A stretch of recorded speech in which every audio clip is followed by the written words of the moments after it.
آل India مجلس اتحاد المسلمین و رکن پارلیمنٹ حیدرآباد بیرسٹر اسدالدین اویسی کی دختر کی شادی، چیف منسٹر کے چندرشیکھر راؤ کے علاوہ دیگر شخصیتوں کی شرکت۔ آل انڈیا مجلس اتحاد المسلمین صدر کل ہند مجلس اتحاد المسلمین و رکن پارلیمنٹ حیدرآباد بیرسٹر اسدالدین اویسی کی دختر کی شادی میں وزیر اعلیٰ کے چندرشیکھر راؤ، وزیر داخلہ محمد محمود علی، چیف سیکرٹری سومیش کمار اور ٹی آر ایس کے بیشتر وزراء اور ارکان مقننہ نے شرکت کی اور بیرسٹر اسدالدین اویسی، اکبر الدین اویسی قائد مجلس مقننہ پارٹی اور جناب برہان الدین اویسی ایڈیٹر ان چیف روزنامہ اعتماد کو مبارکباد پیش کی۔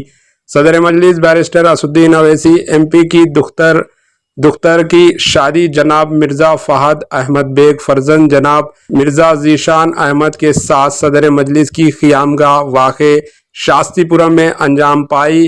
محفل عقد مختصر انداز میں منعقد ہوا۔ مولانا مفتی خلیل احمد شیخ الجامعہ جامعہ نظامیہ نے خطبہ نکاح پڑھایا اور دعا کی۔ سیاسی قائدین، اعلیٰ عہدیدار، علماء کرام، مشائخ عازمین اور رشتہ داروں کی مختصر تعداد شرکت کی۔ Bureau report AHN news. AHN news کو لائک کریں، شیئر کریں اور سبسکرائب کرنا نہ بھولیں۔